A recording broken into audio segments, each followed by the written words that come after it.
Like she had been told one too many times to shut up, and even though she didn't speak English, she knew that shut up wasn't something she wanted to hear every day. So she developed this almost inaudible hum that I leaned in closer to hearing that in case I had lice.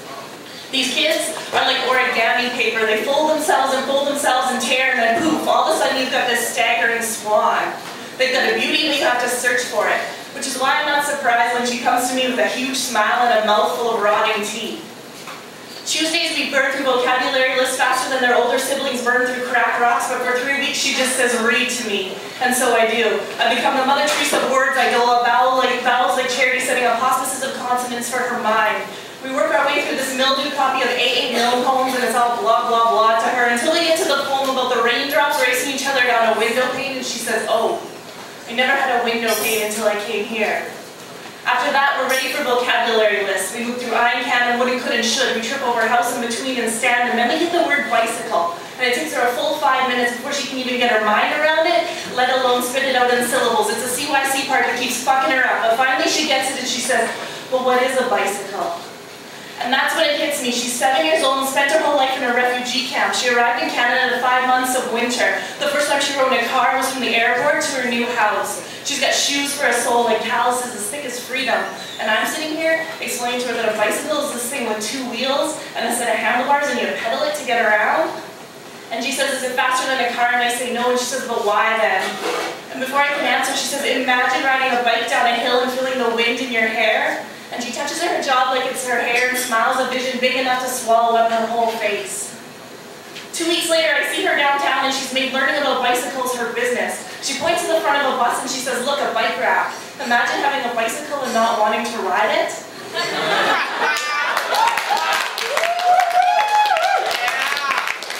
that's when I realized I can't give this girl anything more than she already has, so I pass on some words to her that have very little meaning, and she stores them away for a time when they might become useful. That year, I suffered the best damn case of head lice ever as a little girl with a huge smile and a mouthful of rotting teeth, dreamt of riding a bike down a hill while translating menus and bus maps for her mother.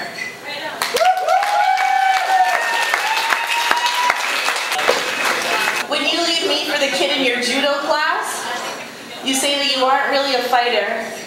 You say that leaving is like hell and staying is like heaven. And I've never really been confident about what constitutes heaven and hell, but I'm pretty certain this isn't it. In elementary school, they taught us that heaven is filled with good people, and you go there because there are angels flying around. This made me wonder why you would want to go where angels can fly and you are stuck staring at them. And I start to think that heaven must be a place where a lot of exceptional things happen that you can watch but never really be part of. In Sunday school, I learn about hell. They tell us that hell is meant for really, really bad people, and you go there to burn and burn forever. So when we make our Barbies kiss and then light them on fire, so they can burn in hell, I'm confused as to why they don't catch fire but just let off a bad smell. And when my Nana catches us, she yells bloody hell, which also confuses me because I don't understand how you can burn and also be bloody. Next time, we will use ketchup.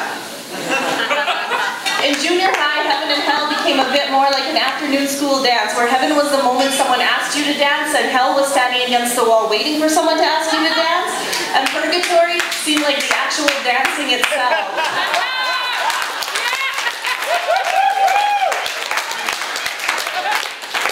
Arms stretched out, hands on each other's shoulders, leaving lots of room for the Holy Spirit, which I also found confusing because hadn't Mary left a whole lot of room for the Holy Spirit, and look where that got her. Yeah! And because I stood against the wall a lot, I started to think that I should get more of my fair share of heaven, like heaven were a pie and needed to be sliced up evenly, so I changed my definition in the name of accessibility and pop rock. Hell became a very concrete Meatloaf song with bats flying out of it, and heaven became a more ambiguous Belinda Carlisle song that said it was a place somewhere on earth. And to console myself, I decided that purgatory must be hanging pictures of the New Kids on the Block on my bedroom wall. The Holy Spirit became the yellowing tape at the corner of each poster that peeled off the paint with my resolve. Someday I'll marry Donnie Wahlberg, someday I'll marry Donnie Wahlberg, someday I'll marry Belinda Carlisle. And I wondered, did heaven allow for slip-ups? Right before I met you, I was pretty sure I had heaven and hell figured out. I decided that heaven was probably the place Playboy Mansion, but nobody wanted to admit it. And hell was probably an orgy with the ladies from The View.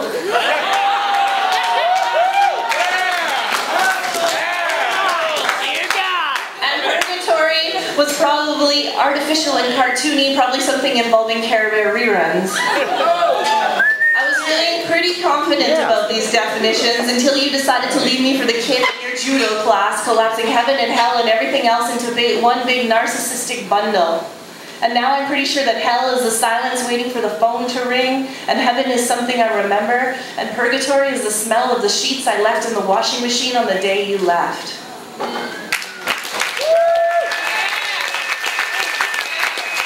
This poem is for the waitress at 4 a.m. at Denny's. She with the chipped black nail polish and the apostrophe bruise on the inside of her wrist like it's trying to say, "This is mine."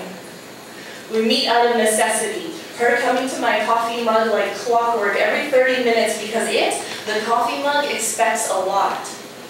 We both understand the constant desire to be filled. I can tell by the way that her makeup has positioned itself perfectly across her face at 4 a.m. that she knows what it's like to curl into the gaps of an empty bed longing to be full. And if she didn't, she probably wouldn't be here. She smells like burnt coffee, Peter Jackson cigarettes, a vat of frying oil, and the short order cook's cologne. I know enough not to ask her why she wears his scent like an old sweater that'll never keep her warm. She knows enough not to ask me why I'm here. So we talk in a specific sign language, a secretion of symbols, understanding that a hand on a coffee spoon spells out loneliness. I can tell from the way she fills bowls with those oddly shaped creamers that stack perfectly into pyramids and the racks with the packets of peanut butter and jam that she is an archivist of people. But in the early hours of the morning when there's nothing left to keep her hands busy, I watch her fingers tap on a story that says she wants nothing more than to have someone peel her back like the top of a condiment package just to say, "You go perfectly with this."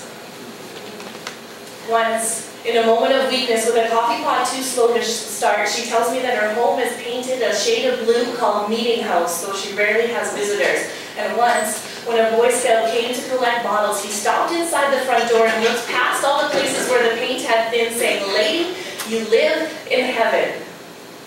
And though she'd never believe it, it isn't hard to imagine her under a canopy of stars. She's the closest I've come to a modern-day astronomer, reading constellations of coins scattered across Formica tabletops. She's saving up for her own galaxy. Her last favorite thing to do before she leaves is to clean the tables. I've seen her bring her hand up to her mouth and sniff, smelling the scent of the lemon cleaner, dreaming of picking a lemon from a tree while driving home to a house that borders on a power field. In the day, she can hear the wires buzzing, but because she's afraid of bright lights, birds, sharp objects, and tiny rodents, she keeps her curtains closed to mimic a perpetual 4 a.m. And she misses the beauty of a binary sliding through wires and into light. Pinned to a reality by the $35.74 in tips in her pocket, what we both don't know is that when she sleeps, her heart hums in rhythm with the wires until it glows.